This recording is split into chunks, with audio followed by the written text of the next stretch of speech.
Welcome to Live Daf, your online Daf Yomi Shir. Shalom and welcome back to today's Daf, which is Eruvin Tzadik Ches. Perhaps let's take a quick review of the Mishnah that we already learned yesterday, on the bottom of Tzadik Zayin Amud Beis. So it's 7 lines from the bottom, actually 8 lines from the bottom. It says the Mishnah, Hayakoirei Basefer Le'skufa. If one was reading a sefer, Rashi describes the sefer as being a scroll. She's reading a scroll on a skufa, which is a stoop, a threshold in front of a home. So this skufa is between the home, which is the Rosh Hashanah, and the street before it, which is the Rosh Hashanah. And what happened with the Skalgal HaSefer Miyadai? The scroll rolled out of his hands, but he's still holding on to the near side of the scroll, and the far side rolled out towards the street. Goydloi Esloi, he can go ahead and roll it back towards himself. There's no concern. However, if he's reading up on the rooftop, and the same thing happened, the Skalgal HaSefer Miyadai, the sefer rolled out of his hands, but again he's still holding on to part of the sefer. So it depends. If it hadn't yet reached 10 tefachim within Rosh Hashanah, then he can roll it back. However, if it already reached within 10 tefachim of Rosh Hashanah and is regarded like Rosh Hashanah itself, in that case, he simply turns it face down, but he cannot retrieve the sefer. Rabbi Yehuda Omer, afilu ein mesulak min haaretz, elokim eloi hachut, even if it's just a bit off the ground, the width of a little string. So it hadn't yet reached the ground completely, but it's just a bit off, then he can roll it back without any concern. Even if it already landed on the ground itself, here as well, he can go retrieve it, roll it back towards himself. Since we're speaking about kavod of a sefer, Chacham did not apply their Issa D'Rabbanan. Shvus is an Issa D'Rabbanan, and they allowed him to roll back the sefer in order to avoid bezoyin, negating the honor of the sefer. Now, the concept here is very simple. Minat Torah, there's no Issa whatsoever because he's still holding on to a part of the object. Rashi calls it igudei biyadai. It's still partially contained in his hands. In this case, there's no Issa D'Oraisa at all. Even if it actually lands, the far side of the scroll rolls completely out into the Rosh Hashanah and lands on the ground below. Should he decide to retrieve it, there's no Issa D'Oraisa, because we don't consider the object as though it fully left his hands and reached Rosh Hashanah, because he's still holding on to part of it where he is up on the threshold. However, there's an Issa D'Rabbanan Ishvus. We're concerned that if we allow him to roll it back in this manner, perhaps this will lead him to do the same even in a case where the entire object rolled out into Rosh Hashanah, where in that case certainly it involves an Issa D'Oraisa to bring it back. So it's an Issa D'Rabbanan, Issa Shvus, and hence the Machlekes in our Mishnah, where according to Rabbi Yehuda, as long as it's a bit off the ground, then you're still okay, because it doesn't even appear like it landed in Rosh Hashanah. Rashi says a bit later. So it doesn't appear like it ever got transferred to Rosh Hashanah, since it's suspended, it's dangling a bit above Rosh Hashanah. Therefore, Rabbi says, roll it back. Whereas according to Rabbi Shimon, even if it completely landed, the far side of the scroll that is, completely landed on the floor below, where there is a shvus, generally speaking, we don't allow him to retrieve it. Nevertheless, in this case, he can go ahead and bring it back, as he says, because we're faced with a kisvei HaKodesh concern. We don't want to degrade the sefer, leave it hanging there. Therefore, you can go bring it back. Goydloi Etzloi. So we have 2 parts of the Mishnah. The first part of the Mishnah was describing a sefer which was being read on the skufa, on this threshold, on the stoop, rolled out. Mishnah says you can roll it back. The Mishnah proceeded with the case of reading a sefer on a gag and it rolled out. Here we seem to have 3 shittas. According to Tanakama, it depends if it's within 10 tefachim to Rosh Hashanah, in which case you have to leave it there. Or if it hadn't yet reached that point, then you can roll it back. Whereas according to Rabbi Yehuda, even if it's dangling just a bit above the ground, you're still okay. According to Rabbi Shimon, even if it landed on the ground itself, you can still roll it back. A shvus will be overridden by the concern of the Kisvei HaKadosh. Says the Gemara, Hayi Skufa Hechi Dami. The Mishnah began by describing the skupa, where if the sefer rolled from there, he can pull it back. What type of skupa are we speaking about? Ilemi skupa Rishus HaYachid. Perhaps we're speaking that it has a din of Rishus HaYachid, it's 10 tvachim high, 4 tvachim wide. V'kama Rishus HaRabim, and before it runs a Rishus HaRabim. So although the sefer rolled out into Rishus HaRabim, and it actually landed in Rishus HaRabim, the far side of the sefer that is, he can roll it back. There's no concern. But like Gazrinan, we don't make Xera, Dilma, Nafil. Perhaps it's going to completely roll out, completely leave his hands, and end up in Rishus HaRabim, Ba'asal, and he may come to actually bring it back and do a malacha, De'oiraisa. Bring it from the Rishus HaRabim up to the Skuba, which is Rishus HaYachid. We don't appear to have that concern. That's what it seems from the Reish of the Mishnah. Let's take a look at Rashi inside, beginning with 3 lines from the bottom. Right at the end of that 3rd line, Gemara. We're speaking about a full-fledged stoop, a threshold which is the Rishus HaYachid. And before it runs a street. And the Mishnah tells us, even though the far side of this scroll is sitting in the street, it landed on the street.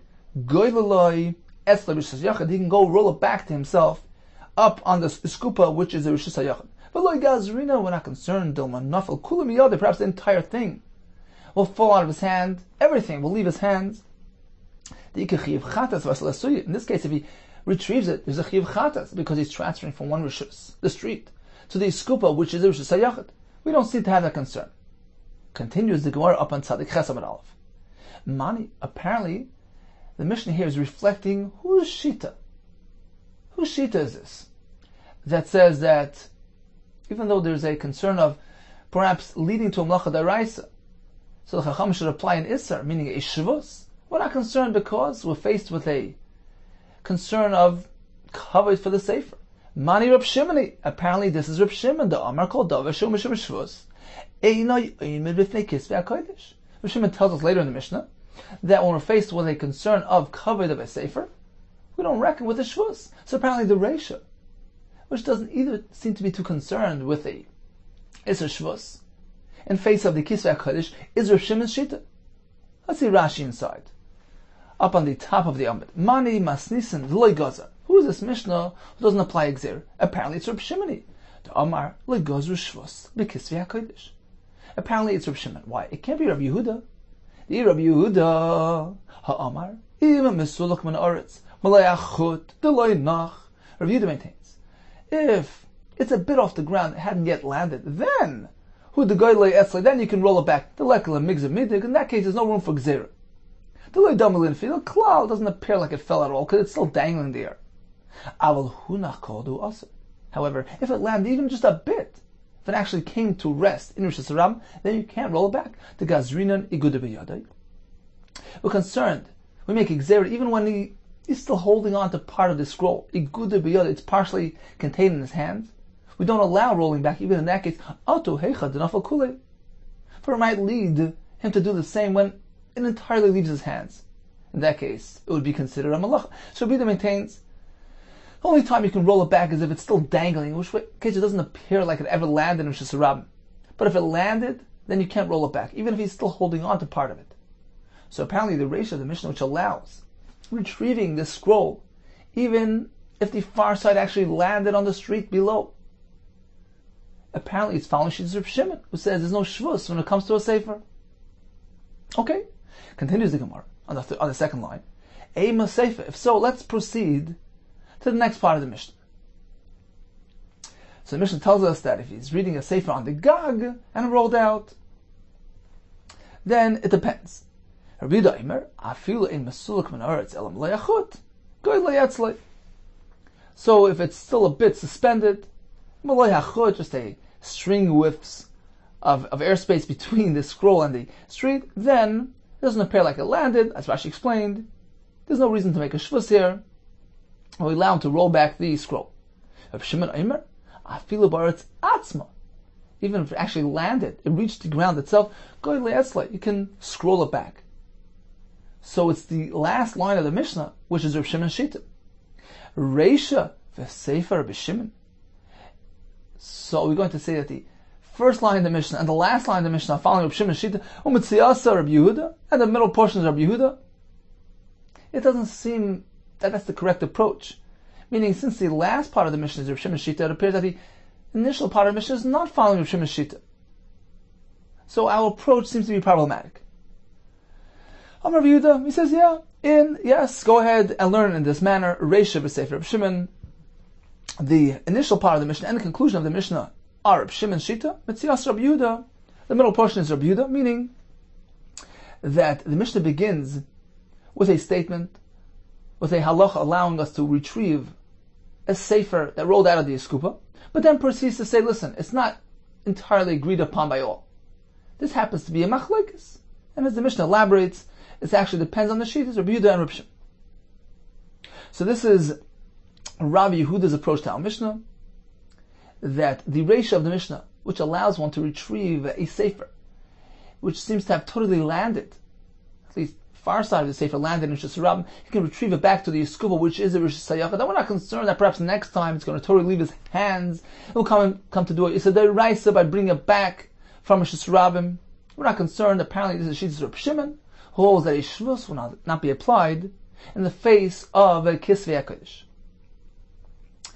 Continues the Gemara. Rabbi had a different approach. Certainly the eskupa here is a Rishus Hayachid. But why? Why do we allow retrieving the sefer in this case? Why is it different than the next part of the Mishnah, where it's not really agreed upon by all that you can do such a thing? Says Rabbi, we're speaking about a unique case. This threshold is trampled upon by the public. Due to the concern about excessive bizayin, the degradation which will be resulting from this trampling by the rabbim on this area, the Chacham applied a special leniency, and we're not concerned with the shvus, allowed him to roll back the sefer. So according to Rabbi, there's a special heter here due to excessive bizayin, which will result in the fact that it's a publicly trampled threshold. And of course, this is different than the case of the Gag. Over there, it's not a public area, nobody's trampling there, and therefore the Mishnah over there doesn't necessarily allow retrieving the sefer. So Abai asked the Makasha, you're telling me that there's a special dispensation due to the fact that there's a bizayin here, due to the fact that it's trampled upon. So we're not concerned about the possibility of this coming to an Issa D'Oraisa. So although if it actually leaves his hands entirely and falls into the street, and he goes and brings it back into the eskupa, which is Sayachid, this will entail Issa D'Oraisa. We're not concerned about that possibility. We don't apply a shvus because of the concern of the bizayin. Says Abai, how are we going to understand the following brisa? Eisvi Abai. The brisa says, well, you can bring it back to the eskupa depending on how far it fell. Toichdal amis. If it fell within 4 amis, so it fell out into the street, but it's still within 4 amis, goyle esla, you can roll it back. Chutzdal, but if it's past 4 amis, so it traveled 4 amis into the street, you no longer can roll it back. You have to turn face down. And the reason seems to be because if it's past 4 amis, then that could perhaps lead to an Issa D'Oraisa. Which Isser? The malach of transferring something 4 amis in the street. So that's the difference between within 4 and beyond 4. Says Abaye, vi amis, bi skupa, and addresses askinon. Now according to you, there's a special heter in this case because it's a trampled upon threshold. So we do away with the shvus due to the concern of excessive bizayin, right? We're not concerned about perhaps it's going to fall into the street and he's going to bring it back and do a malacha, bring it from the Rishus Rabbim to Rishus Hayachid. We're not concerned about the malacha of achnasa because there's a concern of bizayin kisvei HaKodesh. If that's the case, then mali toichdal amis, mali chutzlar b'amis. What difference does it make if it's within 4 amis or beyond 4 amis? You're not concerned. You don't apply shvus because of the fact that it's trampled. So if you're not concerned that it might lead to a melacha of achnasa. So why are you concerned that it might lead to a melacha of ma'aver b'shus harabim? Let's see Rashi inside.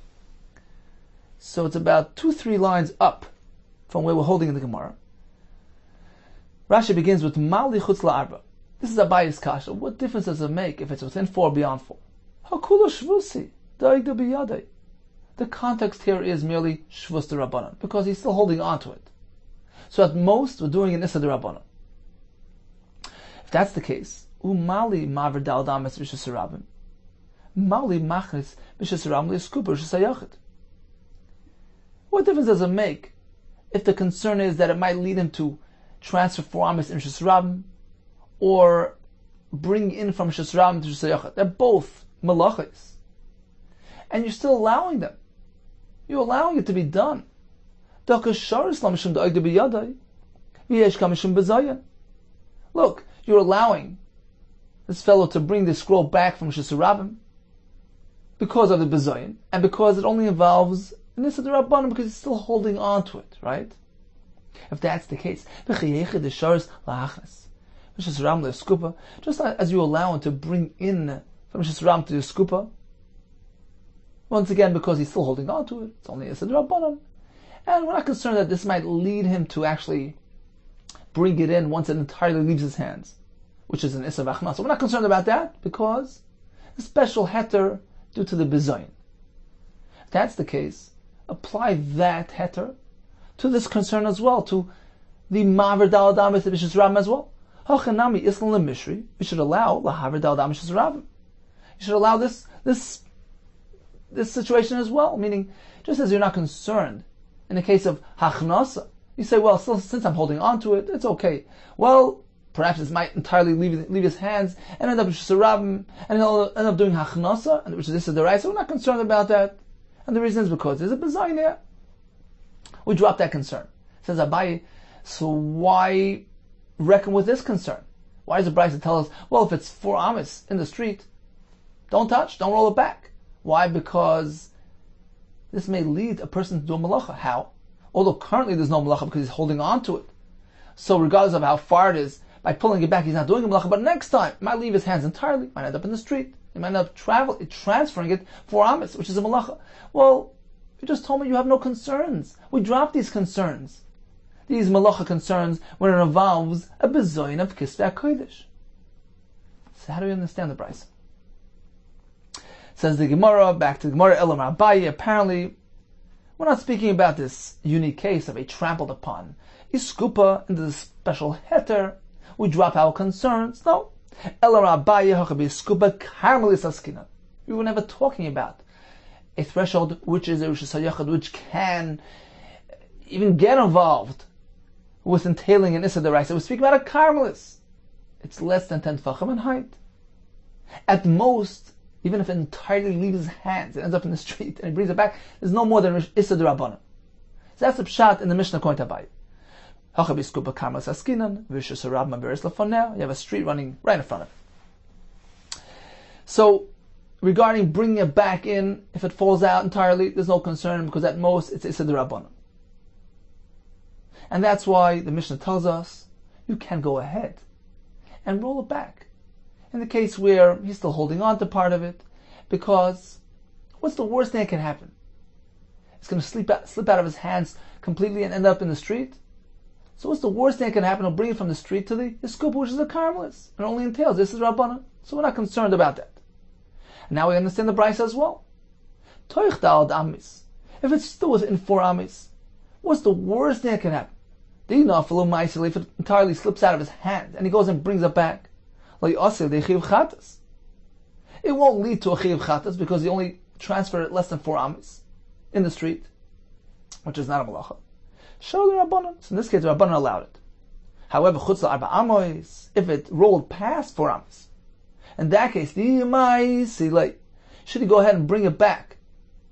Meaning if it entirely slipped out of his hands, and he'll go and retrieve it and transfer it 4 amis to Rabban, also they chiyuv chatas.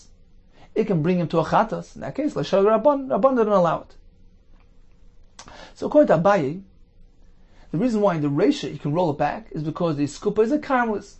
So at most, it can only involve an Issa D'Rabbanan of transferring, bringing from the Rosh Hashanah to the Carmelites. And that's why the Brisa says, but that's only when it's within 4 amis, which there again, at most can only involve Issa D'Rabbanan because if it's past 4 amis. It might slip out of his hands completely and he may transfer it the entire area of 4 amis, which is Issa D'Oraisa. In that case, we don't allow it. Continues the Gemara, Ihachi. So, if that's the pshat in the Brisa, that when there's any chance of Issa D'Oraisa being involved, we don't allow it. If that's the case, Toich Dal Damas Nami, even if it's within 4 amis, Nami Nigzer, we should make a Gzera, Dil Ma'il, Mishasara, Mishasayachid. Perhaps it's going to slip out of his hands. He'll go down to the street, pick up the Sefer, do the Akira in Shasarabim, and bring it straight through the skupa into the home, and do the Hanacha in the Rosh Hashanah. This results in Issa D'Oraisa. So fine, the skupa is a karmet. Who says he's going to drop it on the skupa? Perhaps he's going to transfer it straight, directly from the street, continuously into the home. Perhaps you'll say, give it the mafsikas karmelis. Since there's a karmelis in between, meaning the threshold, less lamba, we're not concerned because that terminates the act. V'amar Rava, didn't Rava tell us that it doesn't do so? Hamaver chayfetz. Mitchilas arba l'seif arba. If a person standing, let's say, in Rosh Hashanah, picks up an item, transfers it 4 amis in Rosh Hashanah, ve'viroi derech olav, and transfer it above himself, meaning up in the air, beyond the airspace of Rosh Hashanah. So even though he transferred through a Makam P'tur, chayiv. He's chayiv because he picked it up in the street and he put it down the street 4 amas away. So although it went through Makam P'tur airspace, that doesn't do anything because it doesn't terminate. The act is considered to be a continuous act because it never came to rest on something. So in our case as well, we're concerned perhaps he'll pick up the Sefer from Shasarab, he'll walk through the Askupa and put it down in the home. So since there was no Hanocha on the Askupa, we consider this to be one continuous malacha, one continuous act, Akira in the street, Hanocha in the home, which can result in a malacha d'oraisa. Hachamayaskina was speaking Beskupa Ruka, a long threshold. As he's walking on this long threshold, chances are he'll become mindful of the fact that it's Shabbos. Oh, what did I do? And I'll quickly put it down on the skupa, which is a carmelis, terminate the act, and it won't go ahead. It won't complete the malacha d'oraisa. Rashi says he'll stop it to rest on the skupa. That's considered to be a hanacha. Then resume, continue into the home. In which case he terminated the act. There's no malacha d'oraisa being involved. Certainly we're speaking about a short skupa. We're assuming that a sefer is something that a person will take a look. He'll start reading it. Who wrote it? Was Askamas? Let's take a look at the Shtickle Torah. So he's going to take a look at the sefer, and he's going to stop with it on the skupa. By doing so, it creates a hanacha and terminates the act, and there's no malacha d'oraisa involved because it's no longer continuous maasa from the street into the home. Says the Gemara, okay, a sefer is something that a person looks into and reads, so he'll stop. But who says he's going to stop exactly on this threshold? Perhaps he's going to do it in the street. He'll pick it up, take a look at the sefer, and when he's done looking, he'll go continue. Bring it into Rosh Hashanah, and he'll bring it continuously a straight flight into Rosh Hashanah, without stopping over on the skupa. So once again, it's going to entail a malacha d'oraisa. We're following Shittas ben Azai. When a person walks, we consider as though he came to rest. So in this case, when he walks through the skupa, it's as though he landed on the skupa, the chayfetz landed there, and terminated the act. It's no longer a continuous masa from the street to the home, and there's no malacha d'oraisa involved. Perhaps he's going to toss it from the street into the home. Certainly Ben Azai agrees, if he throws something, we don't deem it as though it landed. So here once again, it can result in a malacha d'oraisa.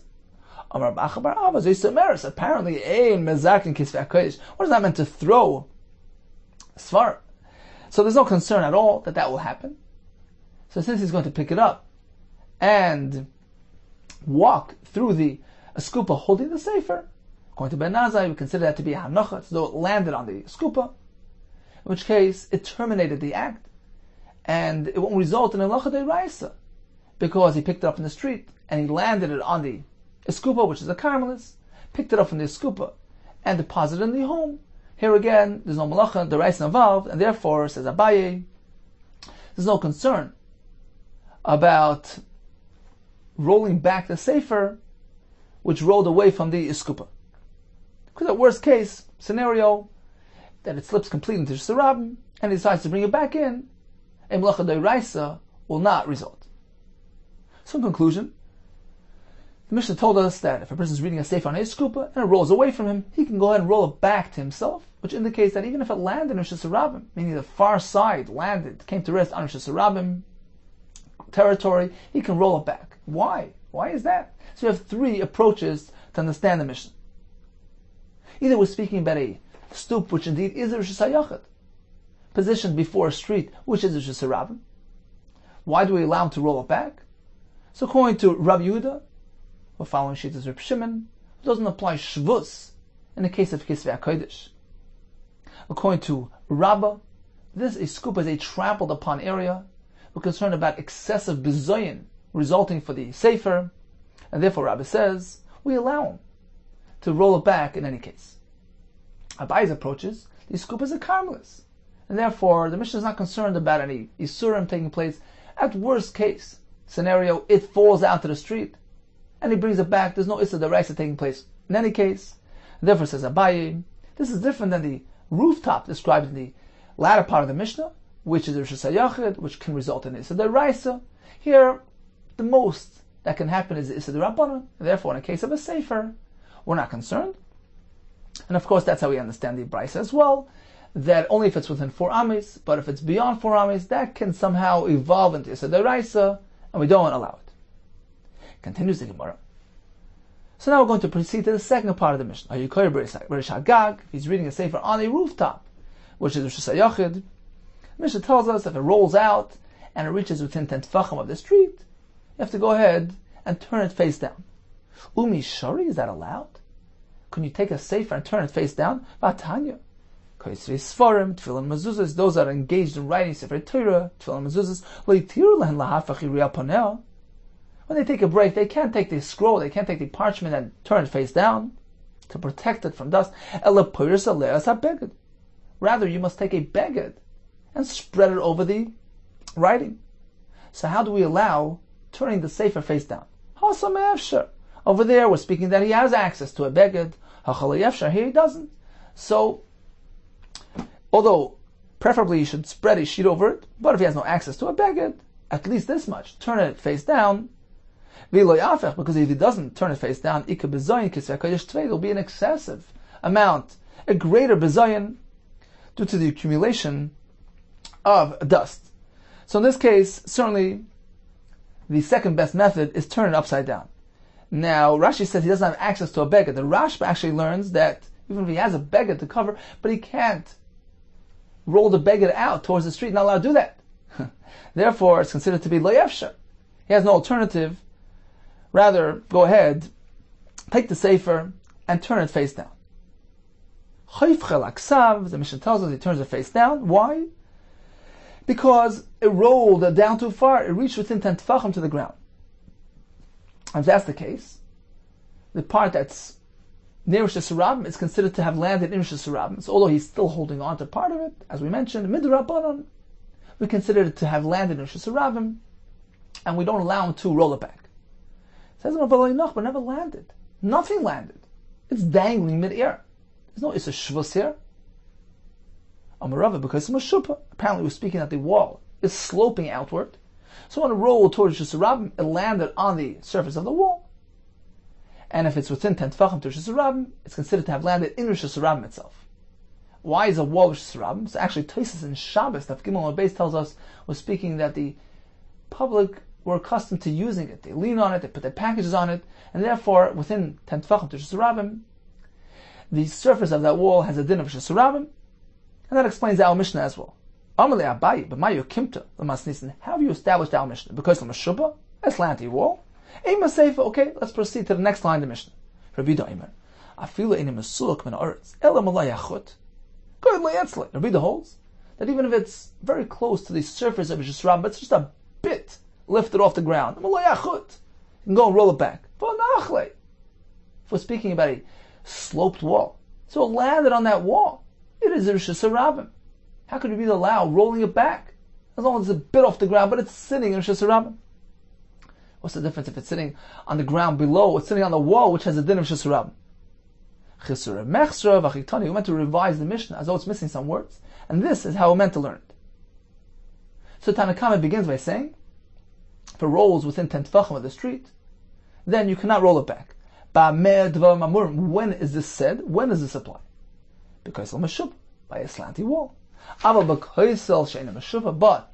if it's a horizontal wall, in which case it never really landed on any surface, it's simply dangling in the air, then even if it's within 10 tefachim to the ground, there's no concern, because not even a portion of the scroll landed. Then we work with different criteria. If it's lifted 3 tefachim off the ground, which is beyond the shear of Lavud, right? So it hadn't reached the ground yet. Go last you can roll it back. However, if it's within 3 tefachim to the ground, which is the din of Lavud, it's considered to be connected and landed on the ground itself. You must turn it face down. Rabbi Yehuda, I feel even if it's just a bit off the ground, you can still roll it back, even if it's within 3 tefachim. Why? Because unless it actually lands, it comes to rest on something. It doesn't have to be a space of 4 by 4 tefachim, even a mashal, but it has to come to rest, it has to land on something in order to be considered hanacha.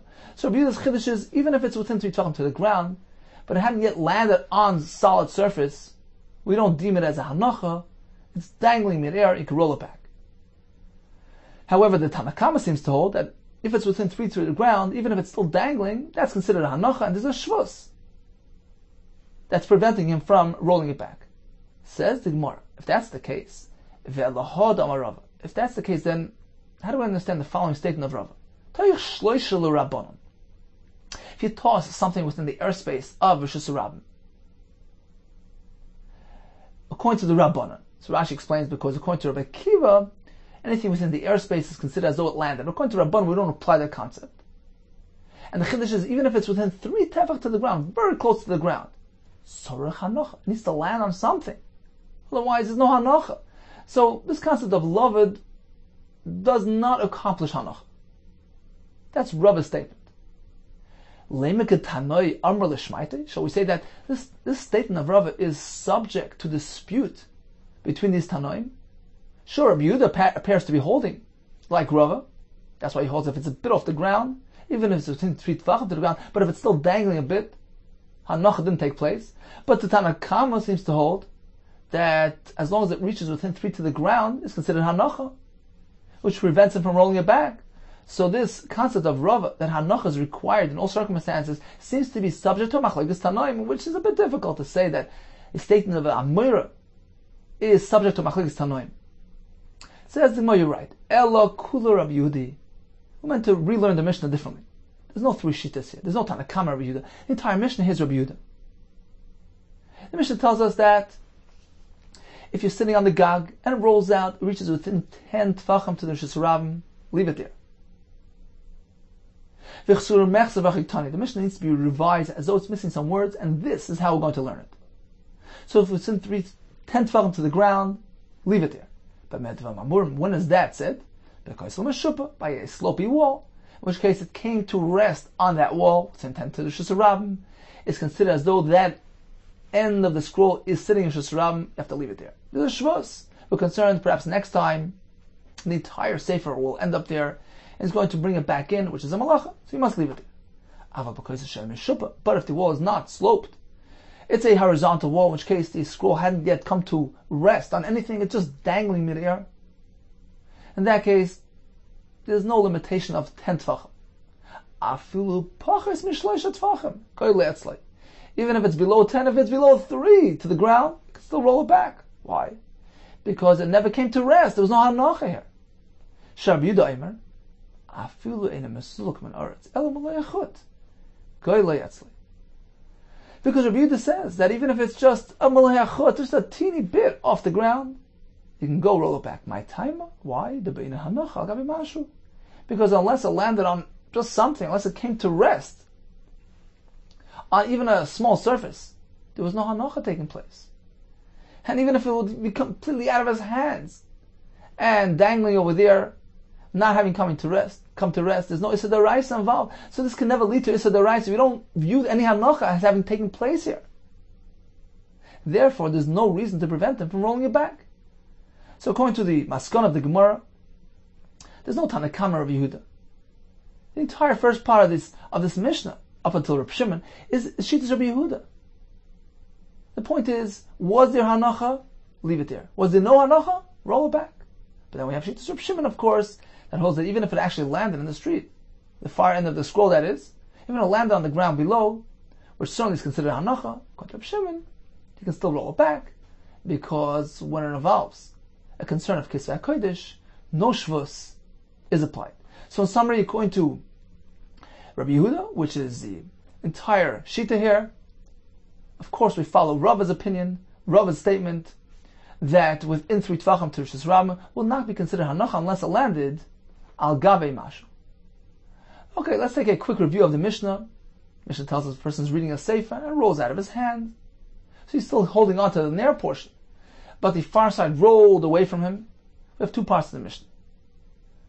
The Mishnah initially describes the sefer rolling off a skupa, and the Mishnah tells us you can roll it back, retrieve the sefer.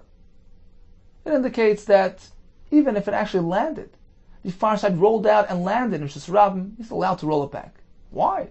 Why is he allowed to do that? We have 3 approaches in the Gemara.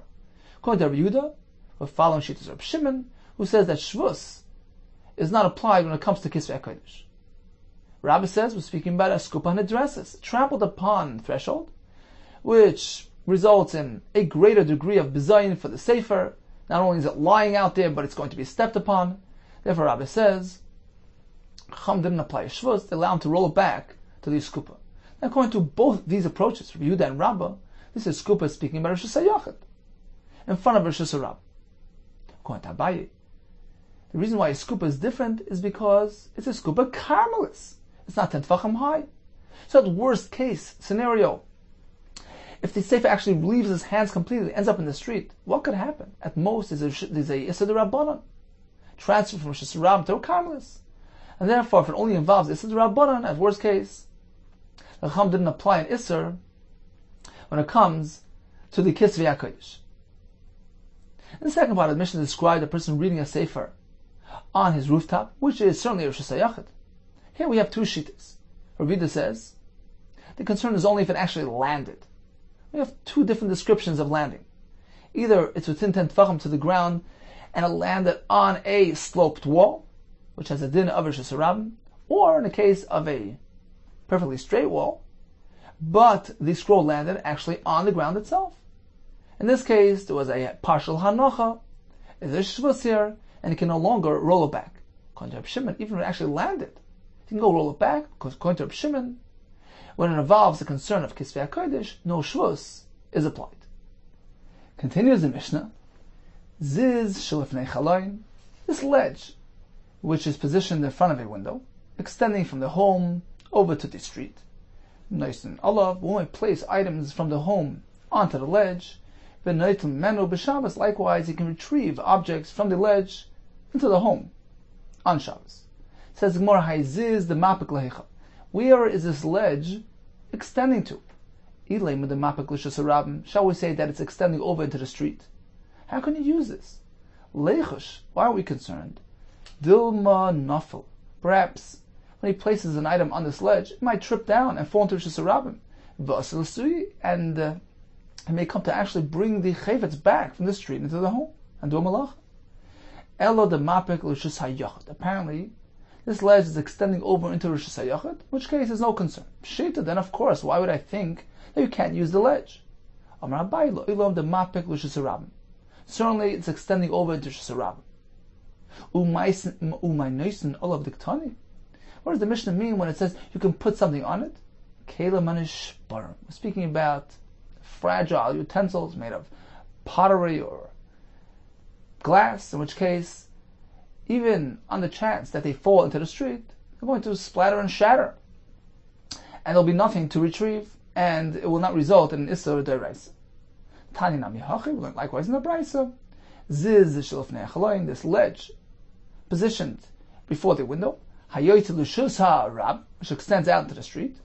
Nice and Allah, you can place on this ledge Ka'arois, bowls, V'kaises, cups, Ketonias, pitchers, Leiches, and containers, made of either cheres or glass, where there's no concern of any malacha, because at worst case they fall into the street, there'll be nothing to bring back.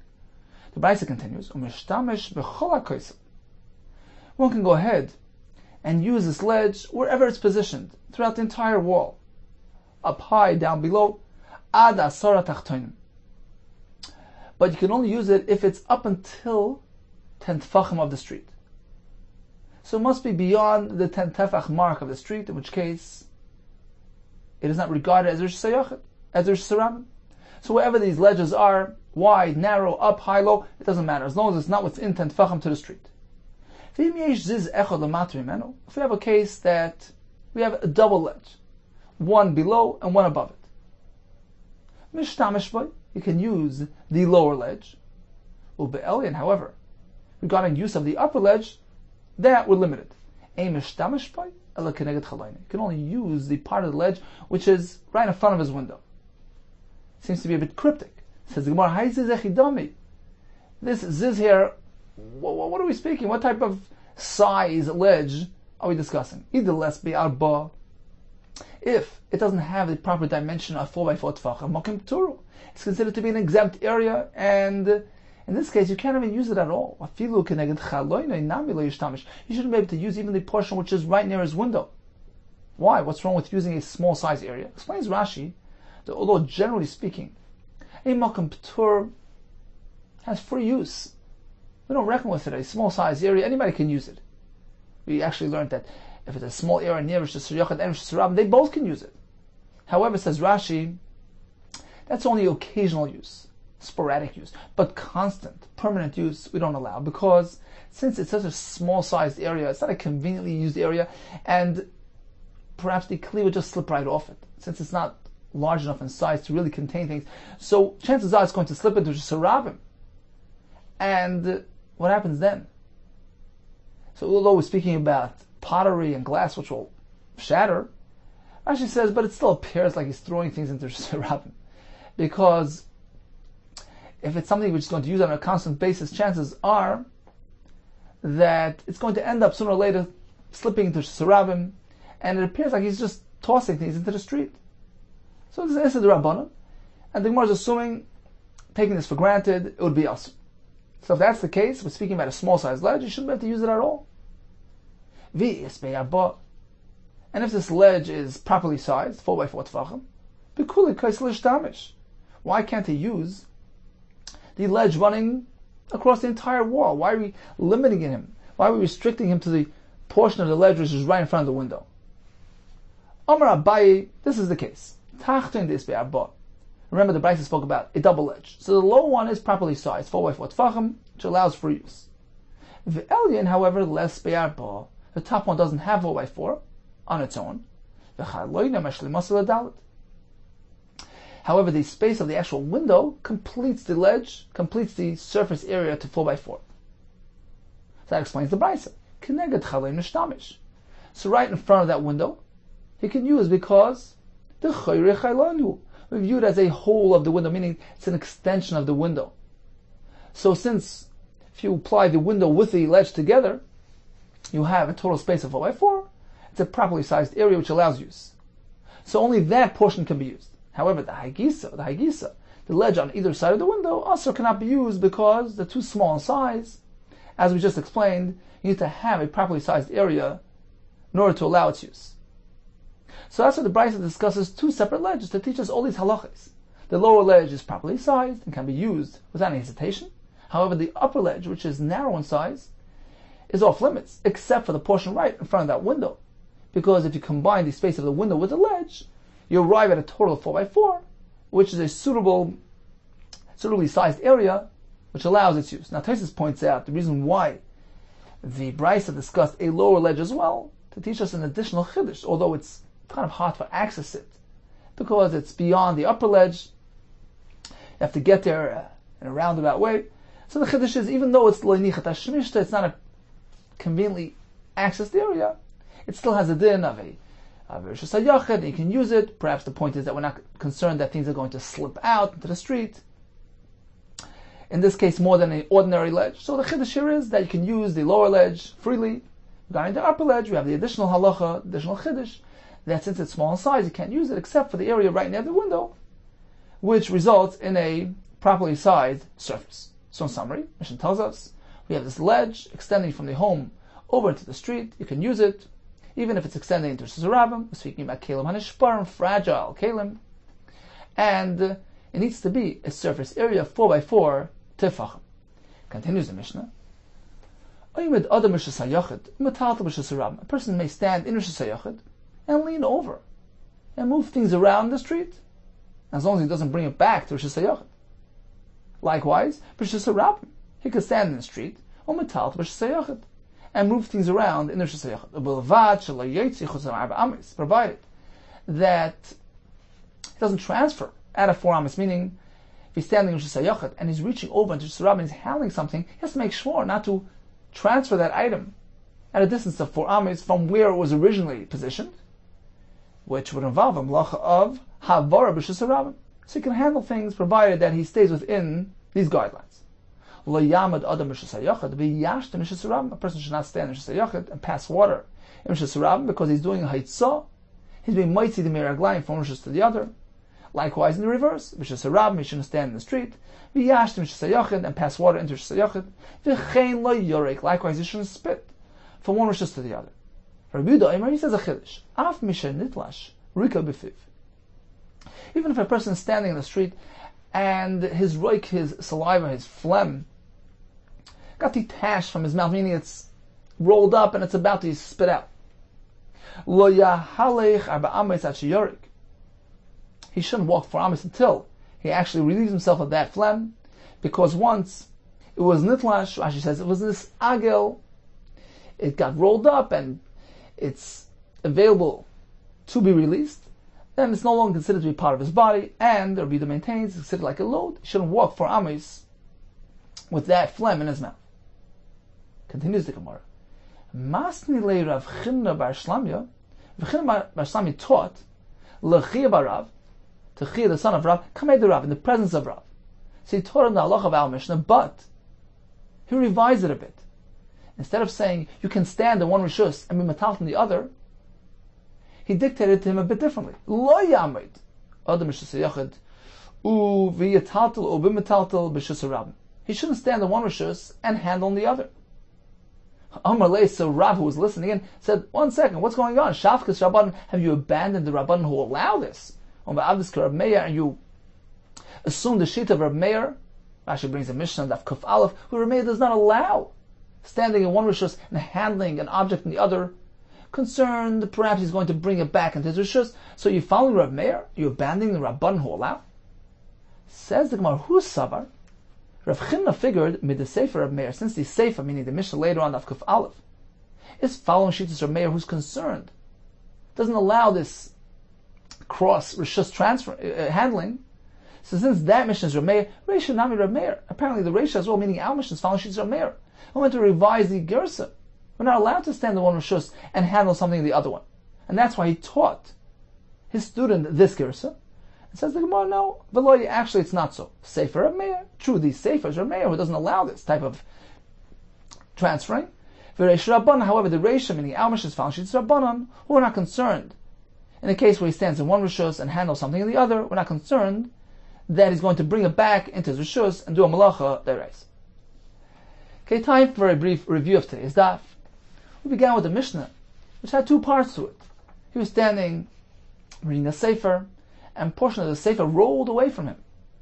So the first part of the Mishnah discussed a case where he was standing on this skupa, this threshold, this stoop. The Mishnah tells us that even if it rolled away and it landed in Rishus Harabim, he can go and roll it back to himself. How do we understand this halacha? So we have 3 approaches.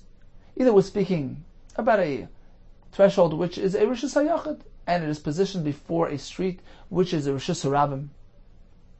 Why aren't we concerned? Why don't we apply a Shvus? Meaning, Minat Torah, of course, since partially it's still partially in his hand. It never left his hand. So even if it landed, Para landed, Rishus Harabim, there's no malacha. But midrabanan, we shouldn't allow it for concern that this might lead him to do the same, to retrieve an article which was completely in Rishus Harabim. So there's a Shvus that should be applied.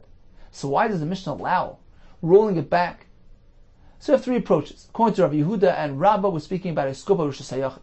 Rabbi Yehuda maintains that this Mishnah here is following Shittas Reb Shimon, who doesn't apply a Shvus in the face of a concern of kavod of a sefer. Rabbah says there's a special dispensation here because we're speaking about a trampled upon a skupa, which involves excessive degradation of bezoyin for the Kisvei HaKodesh, and therefore a Shvus won't be applied. Abaye maintains we're not speaking about a skupa which is a yachid, rather a skupa which is a karmelis. So at worst case, what could happen? It will slip out of his hands, end up in the street, and he'll bring it back. What's going to happen? Merely it's a Rabbanon, from a Rishus Harabim to a karmelis. So therefore Abaye says the Chacham did not apply a Shvus here in the case where the sefer rolled out of his hands, even if the far side of the sefer is completely on the street below.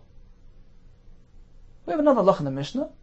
If he was sitting on the rooftop and the sefer rolled out of his hands, the rooftop certainly is a Rishus Hayachid. Now we have a machlekes. According to Rabbi Yehuda, if the far side of the sefer landed, we have two scenarios of landing. Either it landed on a slope of a wall within 10 tefachim of the street, or there was no slopey wall, but there was a landing on the street below. So the far side of the sefer actually landed on the ground. In either case, a shvus is applied since the sefer is partially landed in Rishus Harabim. We're concerned if we allow rolling back. In this case, perhaps he's going to roll back even if it's completely in the street, completely left his hand. So the shvus Rabban is applied, and he can no longer retrieve the sefer. What does he do? He puts it face down. The Gemara tells us, although technically he's supposed to go ahead and cover it, but when he has no option, he has no access to a beged, this is the second best approach. Put it face down, protect it from bezayin. Rav Shimon maintains that even if it completely was nach, meaning the far side of the sefer rolled down to the street, he can roll it back because a shvus does not apply in the context of kavod for Kisvei HaKodesh. We learned that when we have a ledge protruding from the home out to the street, you can use it, even if it's over Rishus Harabim, provided you use it for kelim and ishbarim, which at worst case will drop down and break, and he won't bring it back from the street. But this ledge needs to be properly sized for tefachim. And we concluded with the halacha that a person can stand in one rishus and handle things in the other rishus. So in contrast, was Reb Meir's concerned that if we allow this, perhaps he's going to bring it back to where he's standing. The Rabbanan allow it, not concerned. And the Mishnah told us, provided that he doesn't go ahead and actually move the chayfetz for amis in Rishus Harabim.